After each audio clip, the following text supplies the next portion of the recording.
is advancing an object of the conspiracy, and not theoretically where your evidence is going to show that.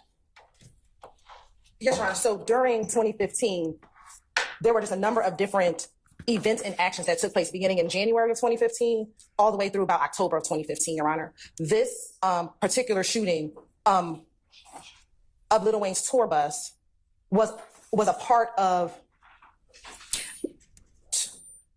two events. So Lil Wayne, I'm trying to simplify how Mr. Carter is a part of this. So starting in 2014, Your Honor, Mr. Williams had began a musical relationship with a person by the name of Brian Williams, also known as Birdman. Lil Wayne was one of Birdman's artists at the time, back in 2014 and prior to that. Evidence has come in that members of YSL, specifically, have made threats against individuals who we believe supported Lil Wayne during this ongoing dispute that they were having.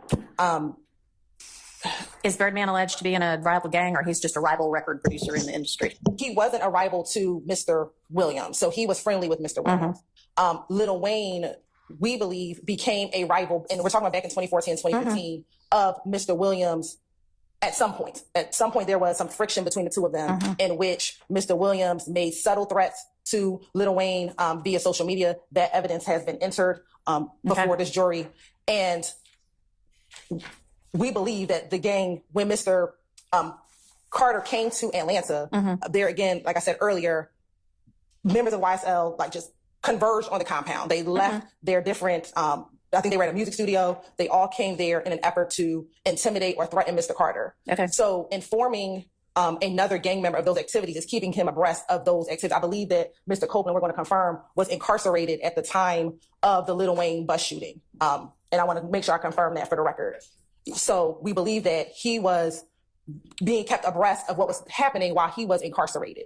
And then once he was released, he was provided this information in order to, whatever the next steps were, whether it would be to further intimidate Mr. Carter, but he was made aware of everything that occurred while he was in custody. So do you have any evidence that then when he got out of custody, he also began to participate in this threatening of Lil Wayne and his peeps? No, we do not have any evidence. Okay, so then how is it furthering the conspiracy of being in the YSL gang and not just, hey, guess what happened today? Because it fosters cohesiveness, the fact that this YSL gang could literally shoot at a bus of a famous individual. It made the news, it promoted the notoriety of YSL. Yeah, the shooting might have, but how is telling Mr. Copeland doing anything to further it? Because he then can claim notoriety as being a member of YSL. That helps him? How does that help the gang? Because it promotes their notoriety, the fact that YSL themselves had the ability to shoot at a famous person that promotes the gang across.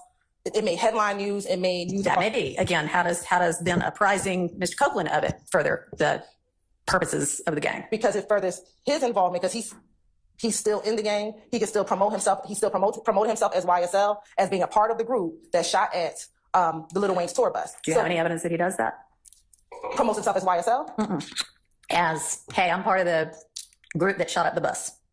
I don't have evidence of him saying I have evidence of him saying he's still part of YSL and claiming affiliation with YSL, because collectively they shot up the bus, not the specific individuals, but collectively as a group, they shot at. Does he post or brag about YSL shooting up the bus?